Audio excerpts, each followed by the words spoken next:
I have been making Minecraft videos for 15 years, and this is hands down the coolest feature and the best intro I've ever made in any of my videos.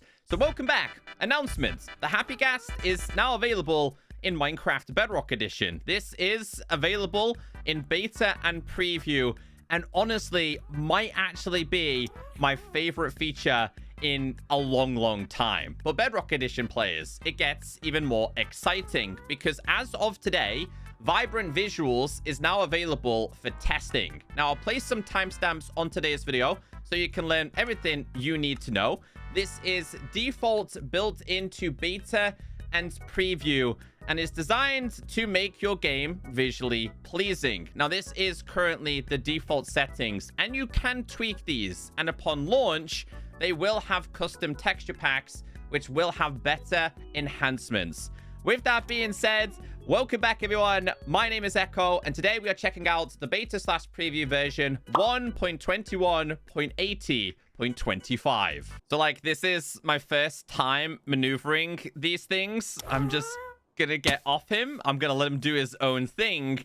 But let's get into the latest features. It says Game Drop 2 2025 Experiments. So this is going to be the summer release. They said enable the... He looks so cool. Enable the Drop 2 2025 experimental toggle to test out these new features. This has to be turned on for you to test out these new features. Let me show you how to do it. So once you're in the latest version, tap on play. Then you want to go ahead and click on create a brand new world. Tap on create new world. This seems to be quite new as well. Now, once you've done this, scroll down to the bottom. You have to turn on this if you want to test the Happy Ghast, the Dried Ghast, etc. Obviously, the locator bar if you want to test the locator setting. And also, Vibrant Visuals needs to be turned on if you want to enjoy the visual enhancements. Otherwise, it's not going to work for you. Let's start with the blocks. The Dried Ghast can be found in the nether, in nether fossil structures, but this can also be crafted, and this is the recipe right here. Now, there's a few details to go through. They said can be found in the nether, in fossil structures, can be crafted with 1 bone block and 8 ghast tears. Would love to know your thoughts on being able to craft these in the comment section. When waterlogged, it undergoes 3 states over about 20 minutes until it spawns into a Ghastling mob. Now, for those of you that do want to test and try out the Ghastling, no problem. There is a special command that you can type in order to check it out. Makes sounds and shows particles depending on the states. If mined during the waterlogging, it will revert to its dry state, regardless of what state it has reached during the waterlogging. Will revert states back to its initial dry state when it is taken away from being waterlogged using the same time scale. So I think it's like a 2 or 3 day period, and then it can kind of grow into a Ghastling, which will then grow up to be the Happy Ghast. Let's go and find it in a structure to start off with. So I finally found one. You're looking for the bone structures inside of the Soul Sand Valley, and if you're lucky enough, you can find one of these. Incredibly sad, lonely, and left to dry out. Classed as a block, can be broken with a pickaxe, and then taken home, and then you're now a proud father or mother of a Dried Ghast. So you have to go home in order for it to live its happy life. So you can find it or you can craft it. You need 8 of these, which is the ghast tier, and 1 bone block. Open up a crafting table, tap on craftable, and it's right there. I'm gonna make 1 more of these actually, but you can actually stack these up, which again feels really weird. You then have to place these down. Grab yourself some water. So we'll grab a couple of water buckets here. Oh, that got rid of it. In flowing water. Okay, so we're going to have to fill this up completely here. That's fine. You can see the particles are already starting to show. Now, this is going to be a long process. Roughly 20 minutes to be exact. So when I do this, especially in survival, I am going to be grabbing a whole bunch of these just to show you guys what it looks like. You couldn't actually see the face very well. this is what it looks like. Over a period of time, that frown will be turned upside down. As long as you are seeing green particles, the process is happening. If you take away the water, then it's going to stop that process and you have to start again. I'm going to leave these little guys to do their process while recording today's video. So let's get into the mobs, the Ghastling. Ghastling is a young version of the Happy Ghast mob. Now, the information inside of here says spawns from a dried ghast block that has continuously been waterlogged for about 20 minutes. After spawning, the Ghastling will try and follow players within a 16-block radius or an adult non-aquatic passive mob and some neutral mobs within a 16-block radius. However, if no player or suitable mob is close around the Ghastling, will idle around within 32 blocks from its home position where it spawned or last was interacted with. So it would pay to actually do that process in your base. It then says can be tempted and fed using snowballs, will grow up into a Happy Ghast after about 20 minutes, meaning the whole entire process is like 40 minutes to an hour. But you can speed this up with snowballs, and here is a special command that you can use in order to speed it up even more. So let's grab a whole bunch of these. Let's go ahead and spawn one of these. They make me happy. They're absolutely incredible. So they'll follow you. You can actually feed them snowballs. If I was to run away, I mean, it's going to do its best to follow me.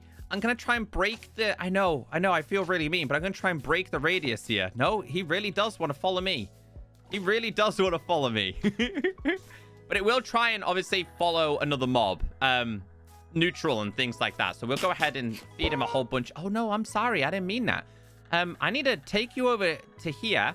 So this is now my Happy Ghast. Obviously, I can't ride this right now. And they do move very similar to a regular Ghast. But we need to craft ourselves a harness. So now that he's happy, right? I'm going to teach you guys about the actual Happy Ghast himself before we make ourselves a special harness. So they said the Happy Ghast is a new flying mount that can carry up to 4 players. The information in here says spawns from a Ghastling after about 20 minutes or faster if the Ghastling is fed snowballs, can be equipped with a harness, and then can be mounted by 4 players, tempted by snowballs and a harness. So you can use the harness to bring the Happy Ghast to you. It then says only works on the Happy Ghast if it is unharnessed, so you can't steal it from your friends. Has no panic behavior when taking damage. Cannot be bred. Slowly regenerates health with regeneration speeding up during rain. Okay, I like that. My idea about when it rains is having the ability to move a little bit faster. So anyway, during rain, snow, or when flying at the same height as the clouds are rendered. The higher you go, the better it is. The first player that mounts the Happy Ghast will control it, sitting in front of the Happy Ghast just above its face. When a player mounts, the goggles on the Happy Ghast go down to cover its eyes, indicating that it can now be controlled. Other players who mount after the pilot is mounted are placed in the slots on each side of the Happy Ghast, starting clockwise from the pilot player. Pressing crouch button dismounts the player on top of the Happy Ghast, which means you can stop it at any point. If the Happy Ghast detects players on top of it, it then ceases all movement and aligns to the closest cardinal horizontal direction. This happens regardless of having the harness equipped or not. Third-person camera is moved back when the player is mounted. And there's a whole bunch more information. If the player is dismounted midair, the Happy Ghast will descend towards the ground before it resumes roaming. When there are no players mounted or walking on the Happy Ghast, the goggles go up. Again, there's just a whole bunch of information around here. Cannot enter boats, and it will try to stay close to blocks when roaming on its own. So yeah, there is a known issue. It has 40 health. It should be 20. That will be resolved. I don't just want to read a giant wall of text to you. So let's get the harness crafted. Now, you can just open up a crafting table, type in Harn, for example, and you can see each and every single one. Made with 3 leather, 2 glass blocks, and any type of wool. It can then be re-dyed as well. So let's make a blue one, for example, on this occasion. This has been made. Let's say you then wanted to change it to like purple, for example. We can then make it into purple. I like the blue one. I'm keeping blue. You can take off a harness by using shears. This will take it and it will drop. But as you can see, the Happy Ghast is happy for me to then place it on top. If we get on top, you are going to be still for now. Okay, so the directions people are going to sit is here. That side, and of course, behind. So right now, I'm not doing any movement. I'm just moving my camera. But if I wanted to go forwards, you just, like, I'm on a keyboard and mouse. I press W just to move, as if I was walking as a Minecraft player. If I want to go up, I then hold space. Space is going to take... Oh, no. Maybe I look up. Is it look up? Looking down. Is it space to go up? Space will take it up. Looking down will take it down, and obviously you can decide which direction you want to go. This is really cool. I'm going to do /give @p diamond_block, and we're going to do 20, right? My only problem with this is it's quite slow. Like I said, I hope they introduce the process as when it rains, you can move a little bit faster. So let's say you wanted to go all the way up here to do a little bit of building, especially if you are a builder. I know you guys are going to absolutely love this. Let's get to this position right here. We're going to dismount. Happy Ghast is not going to move whatsoever now. Goggles are now up. I could then go ahead and start to build. Okay, that building's been done. We need to go a little bit higher and place some more, for example. Let's say we wanted to do it all the way up here. We then dismount, and we can then begin to place them again. So, yeah, you can move and run and do all kinds of stuff. There's so much room for activities here. What else is it? How do I access my emotes on this? Haven't done this for a long time. I don't have any set. But you get the point. So impressive. So impressive. Now, if I was to take the shears off this, it still doesn't move at all. Yeah, I don't think so, Creeper, all right? I don't think so whatsoever. But you can put the harness back on. Carry on your merry way. If you want to go down, look down. The Creeper's following me. I don't want him to get me. But I was just so impressed, guys. I do hope there's going to be a better way to make it go faster. Even if it's just like slightly faster. I do think it's rather on the slowish side. And then /give @p. Can we leash this? Let's see. Can we leash you? Yes. Yes, we can. You want your Happy Ghast to stay put. That's how you do it. Let's see if these are any happier than before. Have a little look. Any happier than before? Okay, they've got less of like that. Oh, I've taken a screenshot. Why not? That's going to be one for the memory bank. I'm going to go back to creative here. As you can see, right? Oh, no, they're still sad. He's still sad. Still a waiting game. But let's go and check out a bunch of different harnesses. You guys, can we switch them if we do it this way? No, so you can't switch it. You have to take it off. Look at that. This can be so fun for racing mini games, you know. Cyan. I'd like to try like a pink one. I'd like to also try an orange. And then let's try... I want a green. Is there a green here? Let's try a green. We'll shave. Try orange. They're so clean. They're so clean. He's so amazing. Honestly, my favorite feature in a very long time. Didn't think I was going to love it as much as I do. This is incredible. Oh, they started to hatch. They started to hatch. Yes. I mean, that was a little bit faster than I was expecting, but they started to hatch. They're so cute. You are so cute. You are free, my little friend. No longer will you be punished inside of the nether. Now, they also said Ghast has an updated texture. First off, this is your Ghast. This is your Happy Ghast spawn egg. Apparently, this has had its texture slightly changed. I don't pay attention enough, but it looks a little bit more detailed. They don't seem to hate each other, which I guess is a pretty cool thing, especially if you manage to get yourself a Ghast into the overworld. Now, great news when it comes to commands. Added the game rule command locator bar to enable or disable the locator bar feature. This is done with /game rule and then do locator. You can enable or disable this. Some people like it, some people don't.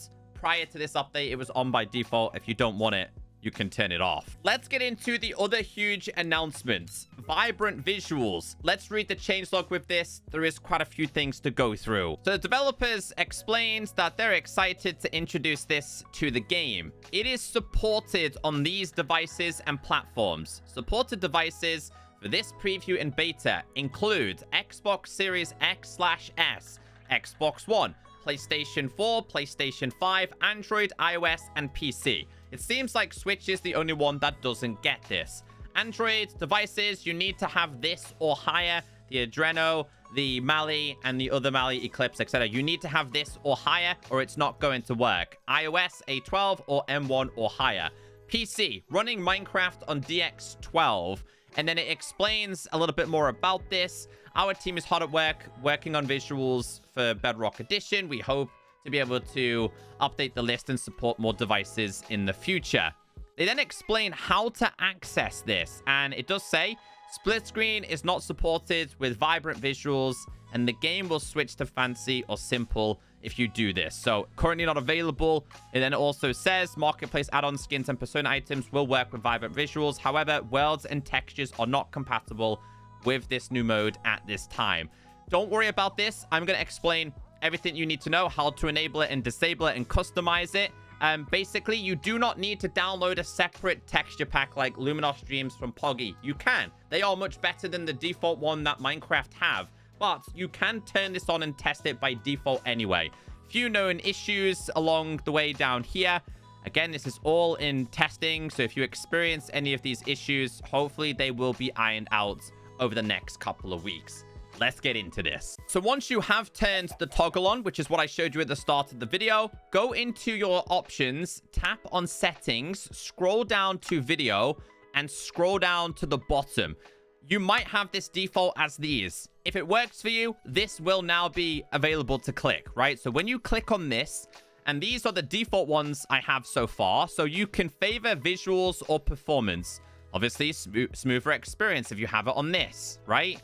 So if you want to favor this, it's going to do it all the way quite high. I'm going to have this. Let's do both, for example, right? We'll try this one, for example. So this is obviously going to be the performance enhancement. Now, yes, it's incredibly bright, but you will have the power to turn this down in the future. And honestly, the water looks cool, to be honest, but it looks even better when you change this. So let's go ahead and tweak this very slightly. So we'll go down to the bottom. We will do vibrant visuals. I'll do this as favor visuals and then tap on this, right? So you've got adjust brightness. Recommend lowering this is probably my best bet. I think until this is slightly visible. So you only see 2 creeper faces. So maybe about there. Shadow quality. I'm going to put this on this. Volumetric fog higher. Reflections a little bit higher. Bloom a little bit higher. Resolution automatic. I'm just going to leave that for now. And I'm going to leave this. I have no idea what they do. I'm not going to lie, guys. So you can see how you can change this and tweak this. You can have it. I mean, that's a little bit too dark in my opinion, right? So what I'll do is I'll go to options, adjust brightness. I'll bring this a little bit higher. Now we are starting to talk. I've been so impressed with this. The better your device, the more visually pleasing it is going to be. We're going to have to go to something like a deep dark and check it out. But let's kind of like... Come on to me. Here we go. Look at this. Vibrant visuals with a Happy Ghast. It looks incredible. /time set, and we'll do nights. /time set. We'll try midnight real quick. See what that looks like. Now, again, remember, guys, there is a few issues, and this is in experimental, so expect it to not look so great. /time set. We'll do day. Day usually is the best, in my opinion. Look how beautiful this is. This is huge. A default setting that is now available in Minecraft. It's been years since we've had access to this. Let's go to game mode spectator real quick. Let's go and find ourselves a deep dark ancient city. The best way to experience this is going to be with a night vision potion. So if I was to grab myself a milk bucket here and show you guys. Yeah, it's a little bit too dark. But if you have this, you can check it out here. There's going to be so many more enhancements than this going forward. It is incredible. It is a massive day for the Minecraft community. I'm super excited. Is this lava? Yes. So you can see not everything is going to be perfect, but this is just their default experience. I'm so happy it's finally here. So we still have a long way to go, but for now, this is just a really nice experience. Tweak the settings for your own preference. I kind of don't mind this one, honestly. I think this is really cool. I love the pixels on the shadows. A couple more things I would like to go through in today's video is going to be features and bug fixes. Let's quickly read the change log. So for me, there wasn't too many standout changes here. We did get a couple of random offset values to match Java, but nothing I felt like needed to be placed on signs. Editor, gameplay, general mobs, music and recipes, and vanilla parity. If you are interested in those changes, I'll leave it down below. But also, PlayStation players, you do now have a profanity filter, which can be toggled on or off inside of your settings as well. And then we did get a bunch of technical changes. Once again, Minecraft Bedrock Edition is killing it with the technical side. If you're interested in that kind of content, the changelog will be down below. If you made it this far in today's video, just leave a comment and say, hey, Echo, that is one Happy Ghast. Have a wonderful day. Try it for yourself. I'll see you all in the next video.